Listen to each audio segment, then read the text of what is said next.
Quelqu'un qui, quand il avait embauché une secrétaire, moi j'étais chargée de l'embaucher, puis j'ai choisi une fille qui était obèse. Pourquoi? Parce qu'elle était, pourquoi? Parce que je te dis juste qu'elle était obèse, j'aurais pu te dire elle est blonde, hein. Donc j'ai choisi une fille qui était compétente, donc j'ai pris la plus Ok. compétente. Et puis il se trouve qu'elle était Et obèse. puis il se trouve qu'elle était obèse. En effet, Ouais. c'était un peu mal avancé, mais c'était parce que je voulais te parler de cette problématique-là.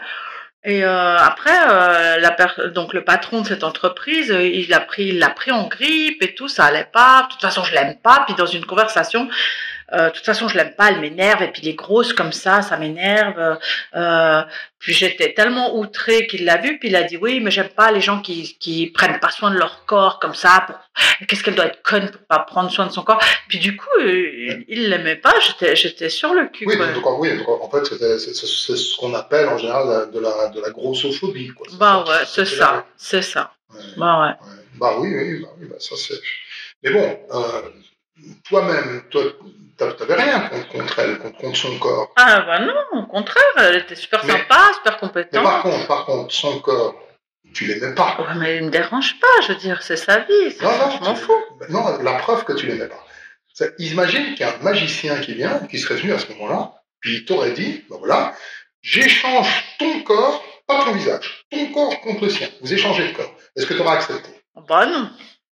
Oh ben non, tu dis ça comme si c'était évident. Donc Bah, il me dérange pas parce que c'est le sien. ça veut dire donc qu'en fait, t'aimes pas ce corps. Non, j'aime pas ce Tu n'aimes corps. pas ce J'aime corps. pas ce C'est de corps. la même façon que si un magicien qui vient puis qui te dit, ok, à partir de maintenant, bah tu deviens black, mais black, noir et ben, hein.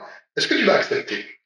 Bah, j'ai toujours aimé les blagues, je trouve qu'ils ont une belle peau, Non, un c'est beau pas une corps. question. Oui, moi aussi, ok, ils ont une belle peau, vite, genre, on peut trouver plein de trucs très sympas sur les blacks. Non, je te demande juste, est-ce que toi, tu aurais accepté de devenir noir instantanément? Non, Non, quand même. voilà. Non, voilà. Donc en fait, quelque part, c'est une sorte de racine. T'aimes pas ce corps noir, t'aimes pas ce corps gros, comme on n'aime pas ce corps petit, comme on n'aime pas ce corps trop grand, difforme, voilà.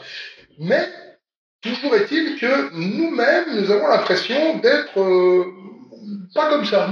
Non, moi je suis pas raciste, moi pas du tout. Non, moi je suis pas grossophobe, je suis rien du tout. Moi je suis comme dans une sorte de bulle de vertu, comme ça. Voilà.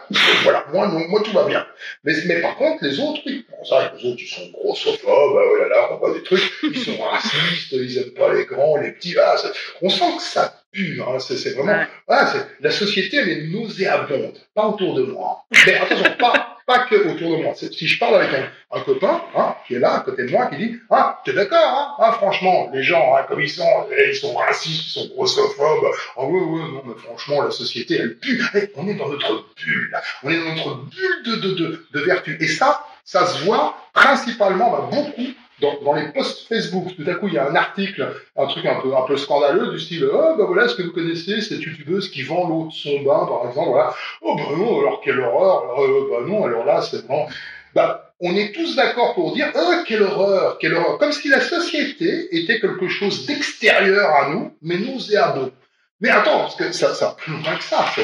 C'est-à-dire que si on voit quelqu'un qui est au fond, là, dans la société nauséabonde, là, plus loin, là, toi là-bas, là, qui est dans le nauséabond, là, dans le truc qui sent pas très bon. T'es d'accord? On est dans un monde de dingue, quand même, hein. Oh, bah ouais, je suis d'accord. Ah, bah, viens avec nous, si t'es d'accord. Viens. Puis le mec, il vient, comme ça, et puis, hop, il nous touche la main, il vient. On est dans notre bulle, hein. Bah oui, on est d'accord, hein, tous les trois, là, maintenant, là, oui, on est dans notre bulle de vertu à dire que la société, elle est nauséabonde. Voilà. Et puis, il suffit de parler aux gens pour qu'ils nous rejoignent dans notre bulle de vertu, comme ça, et on est tous bien, comme ça, puis on est tous d'accord, assemblés autour de la table pour dire, la société, elle pue. Mais à un moment donné, il faut être cohérent.